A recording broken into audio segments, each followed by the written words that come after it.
నిన్న Mumbai Indians simple yet effective game ప్లాన్తో గుజరాత్ టైటన్స్ని ఈ ఐపీఎల్ నుంచి ఎలిమినేట్ చేశారు. అయితే ఈ గేమ్ ప్లాన్ ఏంటి అదే మీకు చెప్పబోతున్నాను. ఫస్ట్ ముంబై ఇండియన్స్ 228కి చేరుకున్నారు with the help of Rohit Sharma, player of the match 81, out standing నాక్, బెస్ట్ ఎట్లయితే నాక్ ఆడాడు, బ్రిలియంట్ స్టార్ట్ ఇచ్చాడు. హార్దిక్ పాండ్యా, తిలక్ వర్మ ఫినిషింగ్ టచెస్ ఇచ్చారు. దీంతో మ్యాసివ్ స్కోర్కి అయితే చేరుకున్నారు. ఇంతవరకు 200 కొడితే ఓడిపోయింది లేదు ఇన్ ద హిస్టరీ ఆఫ్ ఐపీఎల్లో ముంబై ఇండియన్స్.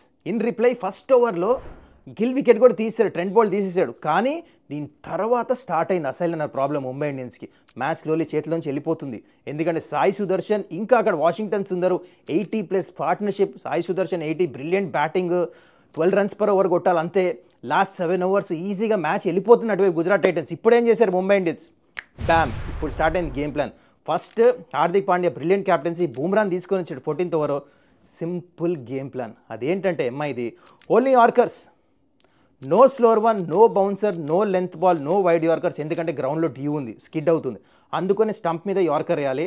బూమ్రా స్టార్ట్ చేశాడు. అందరు బౌలర్స్ ప్రతి ఒక్క బాల్ ఎక్సెప్ట్ 2-3 balls వదిలితే అన్ని యార్కర్సే వేశారు. మీరు నోటీస్ చేస్తే చూడండి.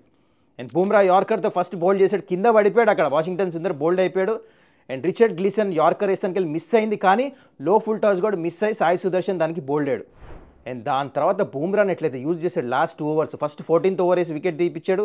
దాని తర్వాత 18th over మళ్ళీ వేయించేసాడు. మ్యాచ్ ఎక్కువ దూరం వెళ్ళకుండా 45 runs ఉన్నాయి. ఇంపార్టెంట్ ఓవర్ ఉండింది, అది త్వరగా తెచ్చాడు బూమ్రాని. అక్కడ హార్దిక్ పాండ్యా క్యాప్టెన్సీ పనుకొని వచ్చింది. Super captaincy, outstanding planning from Mumbai. అందుకనే ముంబై 5 సార్లు కప్పు గెలిచారు. చూడండి, they are a very intelligent team. మరి మొత్తానికి గేమ్ ప్లాన్ గురించి మీరేమంటారు? ముంబై కంఫర్టబుల్గా అయితే మ్యాచ్ గెలిచారు. దీని గురించి కింద కమెంట్ చేయండి. అండ్ ఆల్సో మీకు ఇంకో న్యూస్ చెప్తా. ఇంతవరకు ముంబై ఇండియన్స్ ఎలిమినేటర్ నుంచి వచ్చి క్వాలిఫైర్ మ్యాచ్ గెలిచిందే లేదు. మరి ఈసారి పంజాబ్తో మ్యాచ్ క్వాలిఫైర్ గెలుస్తారా? What you say? Comment below.